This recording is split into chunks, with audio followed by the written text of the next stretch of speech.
Hey everybody, this is JTrain97 and I'm back this time with my review of Dante's Inferno for the Xbox 360. I really don't know what made me hit this game up. I had seen it advertised and it just looked like a mindless hack and slash.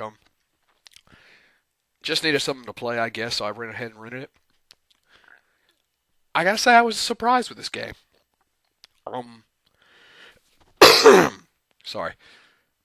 I was impressed by the story. The cutscenes were really great. All the flashbacks are told in like anime style scenes, and the storyline was fantastic. Here's my one big gripe with this game, and it may just be me, but to me, this game seems like it's trying way too hard to be God of War, and it can't do that. Now, I like the game, don't get me wrong, but some parts of it were just boring, like, oh, go here, kill another group of enemies, go back here, kill another group of enemies, repeat. A lot of the magic attacks you got weren't that good.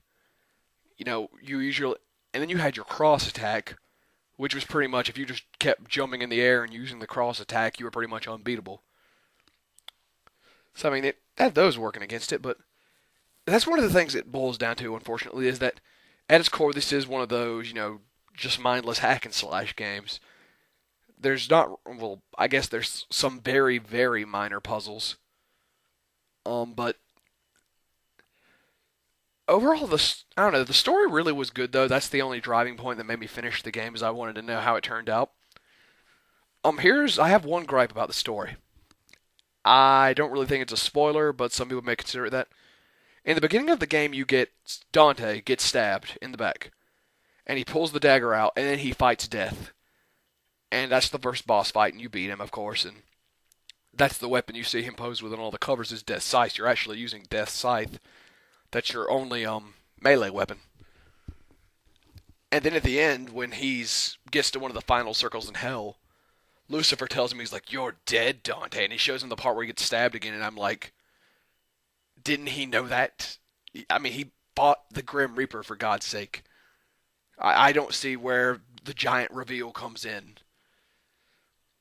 But one other small complaint I had about this game is that there's varying difficulty levels. Like you'll fly through one part, and it won't be a challenge at all. Then you'll get to something else, and it'll just be kicking your ass over and over again until you catch your break and manage to beat that part.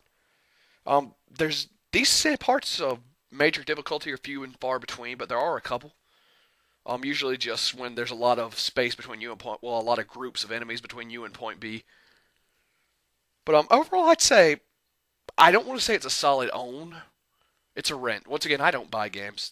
They're too expensive. $60 for something I'm going to play for 3 or 4 days.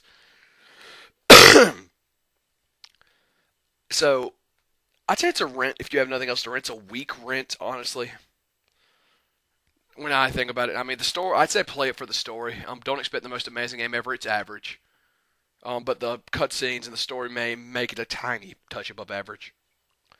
Apparently, there was a figure you got from GameStop that was made by NECA of Dante, and I actually really want that figure. It looks badass, and like I said, I did love the story in this game.